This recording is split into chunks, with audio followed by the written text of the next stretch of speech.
중국의 조용한 침공 파트 2. 이주 중국인을 활용해 호주 사회 전체를 중국의 가치에 공감하고 베이징이 수월하게 통제할 수 있도록 탈바꿈한다는 목표였다.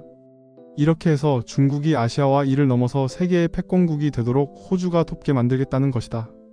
부유한 중국 사업가가 기부와 인맥으로 호주 정치계에 영향력을 행사하는 상황도 이 맥락에서 이해해야 한다. 장기적으로 한족을 유권자 집단으로 동원해 중국을 지지하는 후보를 호주 의회와 고위 공직에 진출시키는 일까지 공작에 포함된다는 사실이 문서로 드러났다. 중국이 2000년대 이전과 달리 중국 국적자의 해외 이민을 장려하는 이유가 바로 이 때문이다. 베이징이 호주 등의 국가의 자유무역 협정 조건으로 노동시장 규제 완화를 강하게 밀어붙이는 까닭도 같은 이유다. 호주의 베이징을 지지하는 중국인이 많이 살수록 중공이 호주 정부에 미치는 영향력도 커지기 때문이다. 1989년 텐안먼 사태를 본 호주의 밥 호크 총리는 호주에 있는 중국인 유학생들을 본국으로 돌려보내지 않겠다고 발표했다.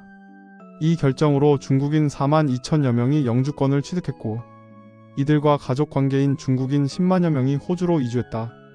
당시 유학생 중 4분의 3이 호주의 대학교를 다니지 않고 몇 달짜리 단기 어학연수 과정을 밟던 학생들이었다.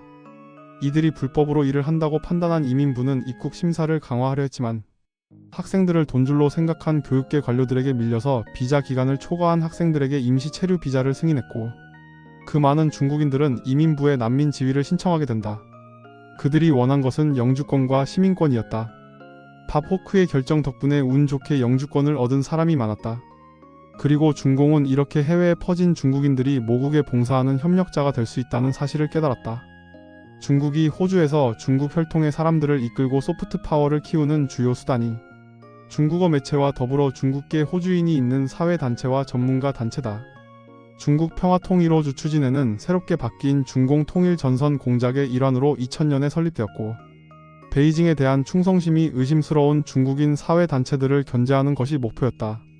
정치자금을 기부하는 억만장자 차우차긴과 황샹모가 중국 평화통일 호주 추진회의 고위직을 거쳤지만 2000년 초대 회장은 윌리엄 추였다. 그 또한 자유당의 정치자금을 기부하며 고위층과 어울렸고 동시에 충실한 중공의 간부였다. 그는 2015년에 사망했고 자유당 필립 러독이 추도사를 낭독했다. 중국은 호주에 있는 수십 개의 통일 전선 조직을 직접 관리할 필요가 없다. 강요하지 않고 수십 년간에 걸쳐 개발된 심리적 기법과 사회적 기법을 활용한다. 동과 대사관의 직원, 고국의 연결을 통해 이들 조직을 지도하고 보조한다. 호주의 중국 대사관과 여러 대도시의 영사관에 근무하는 문화 담당관과 교육 담당관들이 주로 하는 일이 이런 업무이다. 전 총리인 고프 휘틀럼을 비롯해 양당의 수많은 주 의원과 연방 의원이 중국 평화통일 호주 추진회의 후원자이며 명예 고문이다.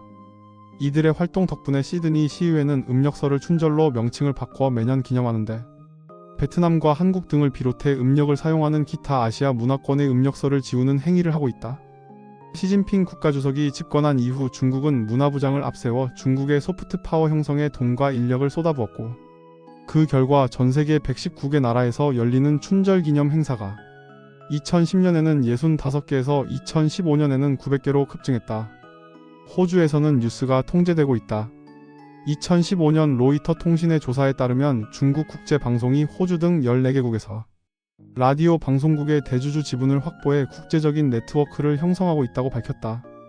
제임스 토가 비밀 문서에서 확인한 내용에 따르면 중국이 서구의 중국어 매체를 인수하는 것은 해외 중국인을 통제하기 위한 작업이며 중국의 소프트 파워를 키우라는 시진핑 국가주석의 요구에 따라 최근 그 중요성이 커진 교무 공작의 핵심 목표이다. 중공은 당의 방침에 따르지 않는 언론인을 블랙리스트에 올려 친중 모임이나 공식 행사에 참석하지 못하게 막는다. 현재 호주에는 남중국해부터 홍콩 민주화 시위 그리고 달라이 라마까지 모든 사안에서 공산당의 지침에 따른 이야기만 전달하고 중국을 비판하는 기사는 절대 보고하지 않는 중국어 라디오 방송국 네트워크만 있다. 이런 방송국들을 소유한 기업은 멜버른의 CAMG 미디어 그룹이며 중국 국제방송이 자회사를 내세워 많은 보조금을 지원하며 통제하는 것으로 보인다.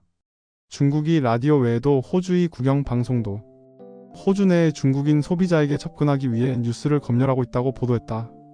호주 국영방송사가 중국과 거래한다는 것은 자신들의 이익을 위해서라면 호주의 가치와 핵심 이익을 팔 수 있다는 신호를 전 세계에 밝히는 것이다. 심지어 호주 SBS의 만다리너 라디오 진행자 중 일부는 중국 공산당 당원임을 인정했다. 10년간 SBS의 만다리너 라디오 방송에서 리포터와 진행자로 활동한 리웨이거는 통일 전선 조직인 중국평화통일 호주 추진회의 청년위원회 위원장이며 현재는 ABC에서 라디오 오스트레일리아의 프로듀서로 근무 중이다. 중공은 외국인을 납치하기도 하고 삼합회 패거리를 동원해 더러운 일을 맡기고 돈을 주거나 다른 방법으로 보상한다는 것도 잘 알려진 사실이다. 중공과 범죄자 카르텔은 오래된 역사다.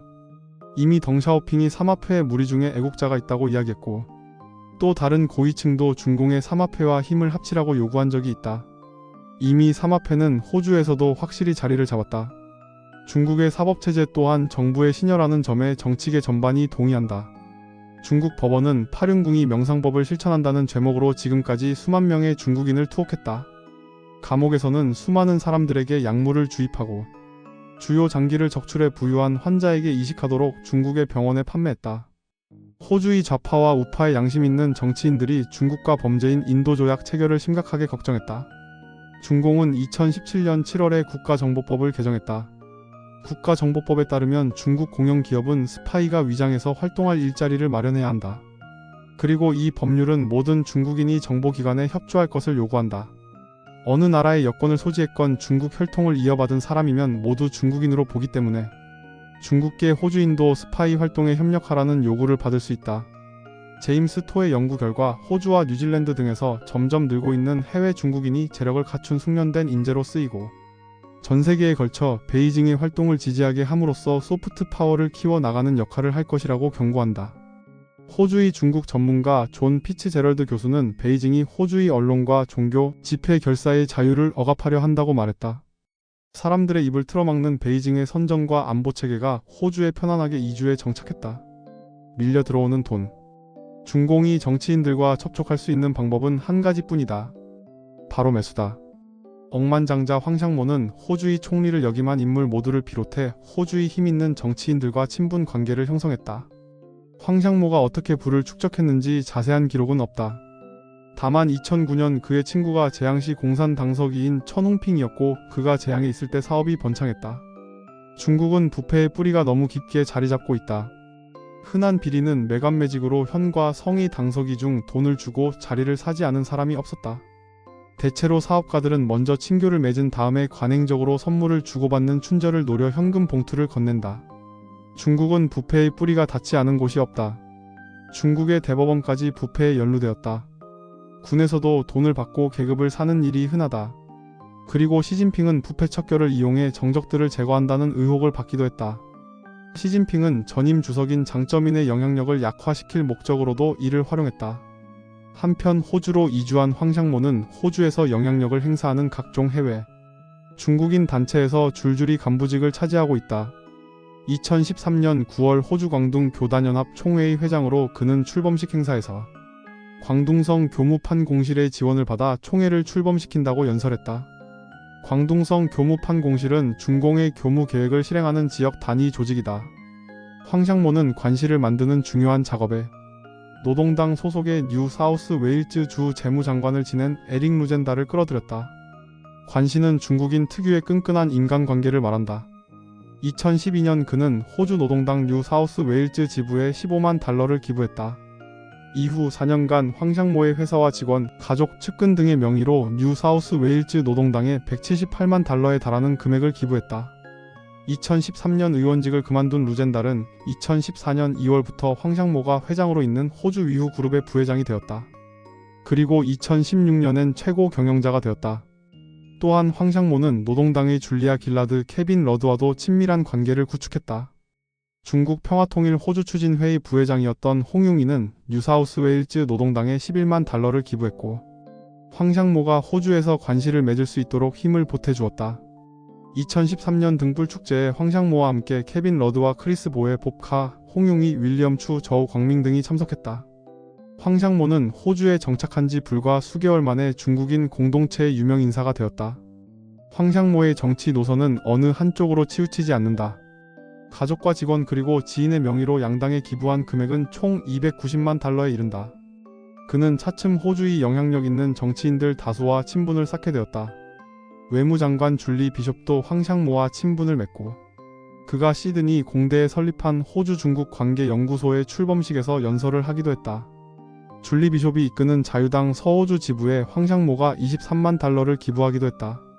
2015년 총리였던 토니 에보트와도 친분을 쌓았고 통상투자부 장관인 앤드루 롭과도 친분을 쌓았다. 이들이 소속한 당에 기부금을 주면서 그들은 황샹모가 원하는 방향으로 정책을 변경했다.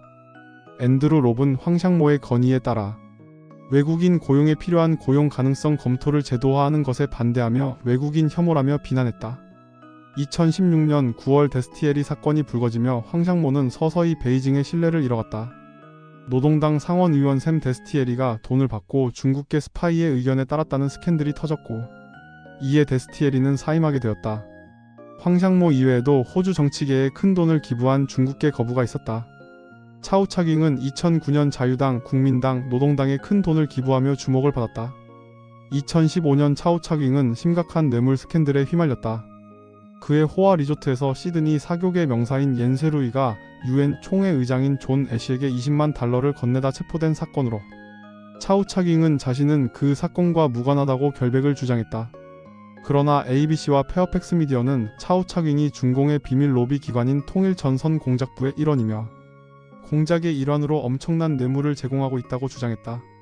중공이 호주 정치에 영향력을 행사하는 가장 확실하고 효과적인 방법은 이렇게 정당에 기부하는 것이다.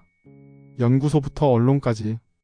2015년이 되자 황샹모는 시드니 공대에 180만 달러를 기부해 2014년 5월 호주 중국 관계 연구소를 설립하게 했다.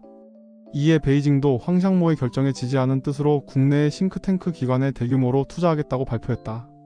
수많은 중국인 학생이 차이나타운 인근의 시드니 공대에 다닌다. 2015년 현재 중국인 유학생은 전체 유학생의 40%에 달한다. 중국 전문가인 호주 라트로버 대학교의 제임스 레이볼드 교수는 시드니 공대가 황샹모에게 호주 중국 관계 연구소 이사회 의장직을 맡긴 것이 실수였다며 연구소는 중국계 호주인 공동체의 중공을 선전하는 비밀 선정기관이 되었다고 평가했다. 2016년 5월 중공중앙선전부 부장이며 정치국 위원으로 서열 25위 안에 드는 유치바오가 호주에 입국했다. 그는 호주의 주요 언론사와 6건의 협약을 체결했다. 중국의 자금을 받는 대신 신화통신, 인민일보, 중국일보에서 제공하는 중국 선전 기사를 싣는다는 협약이었다. 언론사 협약은 중국이 총 100억 달러의 예산을 투입해 추진한 것으로 알려진 대외 선전 운동의 승리를 상징한다. 중국 공산당은 언론사 협약을 통해 세계 언론을 바꾸려는 해외 선전 시도가 승리했다며 자축하는 것이었다.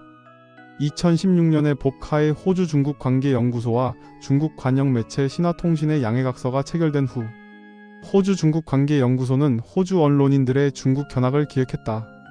호주 기자들은 중국의 역동적인 도시와 가장 빛나는 기업만 찾아다녔고 그 이후 그들은 호주가 중국의 요구에 따르지 않으면 중국의 희생양이 될지 모른다는 경고를 기사로 쓰기 시작했다. 중국의 성장은 피할 수 없는 현실이며 호주의 번영은 중국의 성장에 달렸다는 뜻을 전했다. 현지 견학의 효과를 본 복하는 2017년 3월과 4월에 또 다른 호주 기자단을 이끌고 중국을 방문했다. 호주 중국 관계 연구소는 베이징의 지원을 받아 합법적인 연구기관으로 위장한 선전 집단이며 최종 목표는 호주의 정계와 정책에 미치는 중공의 영향력을 키우는 것이다. 중국의 저당 잡힌 경제. 중국을 지지하는 사람들은 대중의 불안을 잠재우기 위해 중국인이 소유한 호주 자산 총액과 미국 기업이나 일본 기업이 소유한 호주 자산 규모와 비교한다. 하지만 미국인들은 100여 년에 걸쳐 호주 자산을 취득했고 일본인들도 50여 년에 걸쳐 취득했다. 중국의 투자는 지난 10여 년간 엄청나게 늘어났고 앞으로 수년간 더 빠르게 증가할 것으로 예상된다. 세계적으로 중국에서 나온 막대한 자금이 흘러 들어가는 첫 번째 목적지가 미국이고 그 다음이 호주라는 사실이다. 2007년 이후 중국이 새롭게 미국에 투자한 누적 금액 총액이 1000억 달러이고 같은 기간 호주에 투자한 총액은 900억 달러에 이른다. 그런데 호주의 경제 규모가 미국의 13분의 1에 불과하다는 사실에 비춰 비율적으로 계산하면 호주에 쏟아져 들어온 중국 자본은 미국에 들어간 자본의 12배에 이른다. 2016년에서 2017년 회계년도에 중국인 소유 농지가 급증했다. 무려 10배가 증가해 영국에 이어 두 번째로 호주에서 가장 큰 농지를 소유한 나라가 되었다. 중국의 정치 이반자들이 점점 더 심각해지는 중국의 동물성 단백질 부족 현상을 해결하려고 몰두하는 상황을 생각하면 중국은 앞으로도 계속해서 호주 농업에 관심을 쏟을 것이다. 브라질과 아르헨티나 등 많은 나라가 대책을 마련해 중국 기업의 농지 취득을 막고 있지만 호주는 오히려 농지 매입을 돕기 위해 줄을 서고 있다. 그러나 호주 지도층은 중국을 심하게 오해하며 중국의 투자에 대해 다른 기준을 적용할 수 없다는 입장을 고수하고 있다. 호주 국립대학교 경제학자들과 베이징의 싱크탱크가 공동조사 발표한 드라이스테일 보고서에서도 같은 실수를 반복한다. 중국 국영기업 대다수를 다른 잠재적 호주 투자자들과 다르게 취급할 근거가 없다고 평가했다. 그러나 중국의 투자는 분명히 다르다. 중국의 투자에 대한 의심은 정치적 진실에 근거한 것이다. 호주를 장악하려고 작정하고 덤비는 전체주의 정권이 호주를 조종할 수 있기 때문이다. 중국의 정통한 제프 웨이드는 중국의 투자가 전략적 도구로 활용되는 것은 의심할 여지가 없다고 지적했다. 중국은 정부와 시장을 분리하지 않는다. 정치적 목적을 달성하기 위해서 기업의 결정을 조종하거나 직접 통제한다. 그러므로 2016년 12월 전세계 산업 국가들이 중국의 시장 경제 지위의 인정을 거부한 것이다. 중국은 자유시장 활동 기준을 위반한 사례는 아주 많다. 환율 조작부터 강철 등 보조금을 지급하는 상품을 세계 시장에 절하고 공급해 경쟁자를 제거하는 것까지 다양한 위반 사례가 있다. 이미 2016년 시진핑 국가주석은 국영기업이 당의 결정을 실행하는 중요한 힘이 되어야 한다고 선언했고, 현재 기업의 이사회는 중요한 결정을 내릴 때 당 위원회의 지침을 따라야 한다. 민영이건 국영이건 기업의 규모가 클수록 더 강력한 당서기가 회사를 장악한다. 중국에 매수된 앤드루 롭은 중국인 노동자를 쉽게 호주에 들어올 수 있게 자유무역 협정을 통과시켰다. 그리고 정계를 떠난 앤드루 롭은 랜드브리지 그룹 한 곳에서 받은 연봉만 $88만 달러였다.